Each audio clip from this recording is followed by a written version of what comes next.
दलितांवरील अन्यायाविरोधात निलंग्यात उपोषण, अॅट्रॉसिटी कलम लागू करण्याची मागणी। दलित समाजावर अन्याय होऊनही अनेकदा अॅट्रॉसिटी अंतर्गत गुन्हा दाखल केला जात नसल्याने निलंग्यात डीपीआयच्या वतीने उपविभागीय कार्यालयासमोर आमरण उपोषण सुरू करण्यात आले।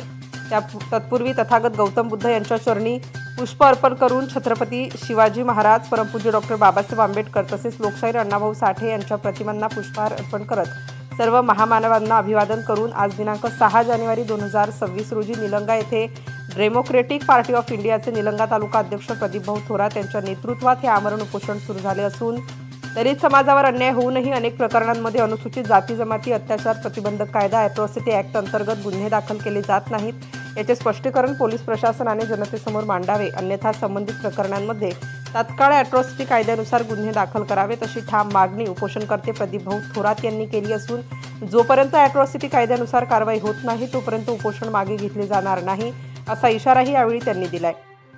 या उपोषणास राजू कांबळे, किशोर कदम, बलभीम कदम, गजेंद्र सुरवसे, अनवर मणियार, विक्रम सुरवसे, संतोष कांबळे, शिवाजी सुरवसे तसेच महिला नागिनबाई कांबळे, आलेश कांबळे, आदर्श कांबळे आणि अविनाश कांबळे आदींनी पाठिंबा दर्शविला आहे। उपोषणाच्या पार्श्वभूमीवर परिसरात शांतता असून पुढील घडामोडींवर सर्वांचे लक्ष वेधले आहे। नवराष्ट्र माझा, सतीश वाघमारे, नांदेड। नवनवीन घडामोडी जाणून घेण्यासाठी नवराष्ट्र माझा या आपल्या YouTube चॅनलला लाईक, शेअर व सबस्क्राईब करा। धन्यवाद।